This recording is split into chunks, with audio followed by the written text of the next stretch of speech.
Okay, I enjoyed it anyway. I mean, Toby Mother joins us now. He's the assistant editor of Daily Telegraph. Good morning. New Telegraph. Yeah. Why do I keep saying Daily Telegraph? Sorry. I mean, you saw what just happened now. I mean, the last picture was of Nene Ilario. I mean, it totally dominated down the stretch, making some really big plays. And for Brazil, we just couldn't handle it. Yeah, like I was saying at the background, saying that the Brazilians were beatable. Our previous matches, we lose team at the third quarters. But this, we try to stabilize even at the third quarter against the Brazilians. But I was so surprised that we were just like comfortable just allowing them to just do. The Brazilians were the oldest in our group because they had a team that is aging. Yeah. They are facing out. Also, we were just comfortable driving into their defense line and trying to get 1 or 2 points. Why they just made use of those 3 points? They were just doing the 3-pointer, and I was just tactically our turnovers were just nothing to write home about. I was frustrated yesterday. In my office yesterday when we were watching it, we were optimistic after the second quarter. I was okay, the gap 6 points. We saw the gap at the third quarter. Okay, there was a 10-11 stretch. Point gap. Yeah. Then later they were able to recover. But just at the fourth quarter, it was even 7 points game. Yes, at the fourth quarter, it was just as if just allowing them to drive into their center, and they were just doing what they wanted, and it was just so frustrating that I had to just tell them, let's just allow the game to end, and let's take the results. I didn't like this game because, I mean, when they played against Croatia, when the coach was telling them, look, you've got 5 minutes, you need to make the best out of this game. If you had won this game, even if you don't qualify, I mean, you know that, yes, you put up a good paper. I didn't like the fight they put up here. I love the fight they've been putting up in all their games, even against Argentina. It's like there's something we have against the South Americans. Against Argentina, we lost woefully, and against Brazilians, maybe the home support. Another thing is, we had 2 players actually out. The roster had to be 10. That's another thing. When you start playing, rotating among 10 players, you're supposed to use a 12. I think players will get tired. I think that was what happened in this game. For me, I think it was a psychological battle. They gave up easily. You could see from that. There was a time a Brazilian. Two of our players were in the center circle. Then a Brazilian just got the ball, and they just allowed him. No attempt, not even trying to show him up. He doesn't want to foul. But at least they will have made an attempt. At least you body shove him, or you try to checkmate. You have to rotate him among them players. I mean, but just allow the guy to just go. Cecilia, Tayo is a basketballer. Tell us. I mean, Cecilia, on the night, the Brazilians, deserved to win. They rebounded better than Nigeria. Because we allowed them. Because we allowed them. At the first quarter, we played well. At the second, check our matches we played. Against Argentina, third quarter, we gave it up. Against Lithuania, third quarter. Against Spain, even we knew that we could get something from Spain. We could not even just get it when those games were actually close. 9 points. I mean, 9 points game, 9 points game, right? But this one was. It's about results. I understand why you guys are very disappointed. Even the Brazilians, they are out because Spain had to took the spot. So premature celebrations for the Brazil. Brazilians. In that one ball, personnel, like you mentioned, Alfredo Camino missing one of the best perimeter defenders in the team. And Shane Lawal as well, supposed to bring, his presence in the paint as well. So he got injured as well. Yes, so you have to consider all that. There's only one game. In their last 4 games, they've been playing with just 10 men. And Mike also got he got sick and everything. So at the end of the day, you're looking at these players and you're like, okay, all the players you actually wanted to be in this squad are not here. But somehow there's an extent in which you can play because you're going to play 5 games. Before getting the chance to get out of the group. For me, I believe, whether we like it or not, off the court issues also affected this thing going to the competition. How? I don't get that. Immediately, we knew that Al Farouk Aminu. Imagine the impact of Aminu. Yeah, he would have made. You see, even after they won the AfroBasket, I had a lengthy chat with Olumide Oyedeji, and he made some revelation. He said the bonding. They come in to say, we want to do this, we want to make a name for. We were neglected, we were not given anything. Even we were made to pay for our ticket because as a basketballer, because of the height, you have to get a special seat in the plane. But they didn't get all those things. They didn't get that at all. They had to make a name. They wanted to make a statement at the Afro basketball. Going to the Olympics was just like, okay, they did have one or two players and everybody, it was just the team of the coach and the tactical approach. A lot of things need to be but at least take a look at the fact that Nigeria the lowest ranked team in this. I'm happy that they did a good performance. They won at least a game out of the many teams, Argentina, Lithuania, and of course Croatia, Spain, all of them in a group. It was a good one that they had. Confirmation of the quarterfinals again. USA Argentina. Great match is going to be USA Argentina, but obviously everyone knows that USA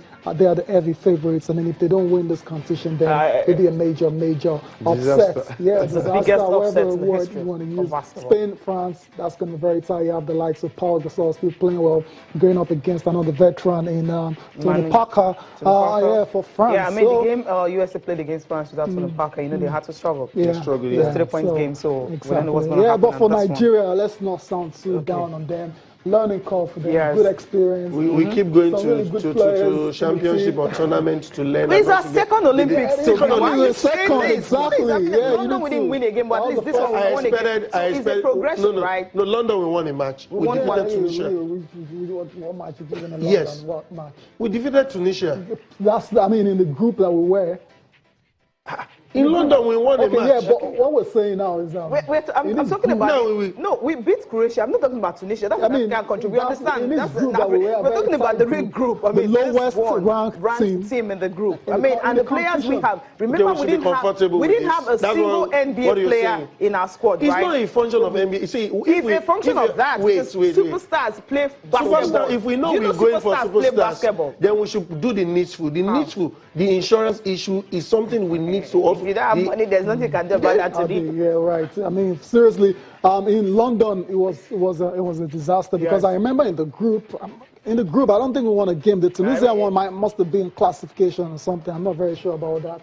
But what we're saying is good experience for them. Yes, it's an improvement. They played really well. well. To the guys. 25th they did well. In the world. Toby. At least the minister said we are bringing 5 good medals. We're bringing 5 medals. Now let's go there now. You've seen what has happened in athletics and so far. I think it's been expected, but I don't know about you. Are you disappointed from what you've seen so far? Not really, because I knew when it gets to the big stage, you have to prove what you have. You can't give what you don't have. Okay, like today we'll be seeing Divine Odudu. He has been talking. He's not afraid of Usain Bolt. And he's going to do the 200 meters. Usain Bolt has come to stage to tell the world that he wants to make a name for himself. He's been making name, but he's not tired of making name. So, but it's good. We'll see what happens, how it pans out when Divine. Ironically, they're in the same age. He has been talking. He's not scared of. He's in lane 8. But for Blessing also, I expected Blessing to get even to the final of the 100 meters, but she couldn't get there. But now she has an opportunity to also. But she's also competing against two of the world best. Now, 100 meters champion and the world champion. Yeah, and if you make use of your opportunity well at the right time, she could just get something. Okay. But by and large, Tobilola Amusan, Tosin Oke, and other of our athletes, we expected them to just get something, but they are not getting it. It's expected because of our preparation. You what has been keeping us is just the sheer determination and also the Nigerian spirit. I want to make a name for myself. So kudos to them. We don't have to blame them because considering how they got to this stage, we just have to give it to them. They've tried. If we get any medal, any color, then we give it to them. Any color. Maybe we can listen to Wide Anytone Shodi. He talked about preparation-wise, and of course, he's actually giving a whole lot of kudos to the tennis players for their performance, especially to Haruna Quadri. What was the table tennis experience at the Olympics here? Well, it's been fantastic so far. The standard of play as usual, the best players in the world here. But, for once in table tennis, we've seen an atmosphere very reminiscent of playing in Lagos, Germany, like home conditions. The noise has been fantastic. The Brazilians have been fantastic supporters of table tennis. So it's been exciting. And we've had a good tournament so far. Let's talk about the ladies. I don't know, back home, a lot of people are disappointed because they had hopes. Are you feeling the same way? No, not really. You know, like I've said, the standard of the female game worldwide is very, very high. We're going through a transition right now. Our top players, Funke Oshonaike and Offiong Edem, you know, they're fantastic players, but their level is just slightly, I think just slightly below the international, the world-class standards. But they've done well. You know, this is the first time we've taken a team to the Olympics, and every player has gone into the main draw. They've all won a match against tough opposition. So we're quite pleased with what they've done. It's an inspiration to the younger girls coming up.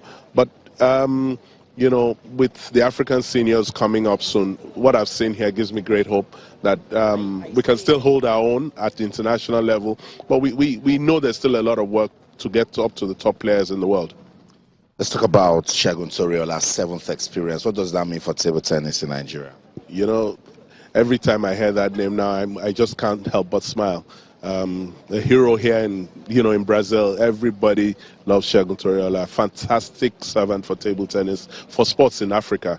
And, you know, the 7th Olympics, very few people get to do that. It shows what it means really is discipline, commitment, and hard work. Segun Toriola has this, you know, bundles of this.